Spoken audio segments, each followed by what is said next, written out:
tout ce que je peux vous dire, ça fait 25 ans que je fais ce métier, on est quand même en train de dire qu'un type qui est candidat à la présidentielle, enfin, on balance un témoin qui dit que 80% de sa fortune est planquée dans un paradis fiscal à Jersey ou Guernesey, à 15 jours d'une présidentielle, enfin, c'est faux. Le mec, il n'attaque pas en diffamation, il dément pas, il prend pas la parole, il dit rien.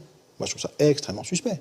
Et dernier élément intéressant pour vous dire dans quel genre de mélange des genres on est en France, un truc qu'on n'avait pas vu au moment du documentaire, qu'on a compris après.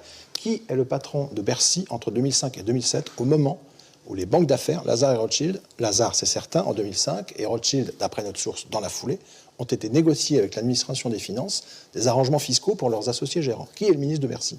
Thierry Breton. Ok. Que fait Thierry Breton en mai 2007, à la fin de cette période? Il quitte le gouvernement, il part aux États-Unis, et il est recruté par qui? La branche américaine de Rothschild & Co. Donc là, on a quand même un problème. On a contacté Thierry Breton, qui est un commissaire européen. Au début, ses chargés de communication nous ont un peu snobés, puis là, ils ont rappelé, ils sont un peu inquiets. Parce qu'on leur dit, mais alors attendez, le type, il est ministre des Finances, il négocie des arrangements fiscaux pour les associés gérants des banques d'affaires, et 3 mois après, il est recruté à coup de grosses sommes d'argent par la même banque d'affaires. Donc on est à nouveau dans ces problèmes de pantouflage, où on se demande s'il n'est pas en plein conflit d'intérêts, Thierry Breton. Donc si vous voulez, ça fait beaucoup, quoi. Quand on sait que Rothschild est au cœur de l'État, ça arrange pour avoir l'ancien DIRCAP de Balladur, Pompidou était chez Rothschild, Bazir, secrétaire général d'LVMH, est passé par Rothschild, Emmanueli, François Pérolle, secrétaire général adjoint de l'Élysée sous Sarkozy, Emmanuel Macron, secrétaire général adjoint de l'Élysée sous Hollande, et maintenant président.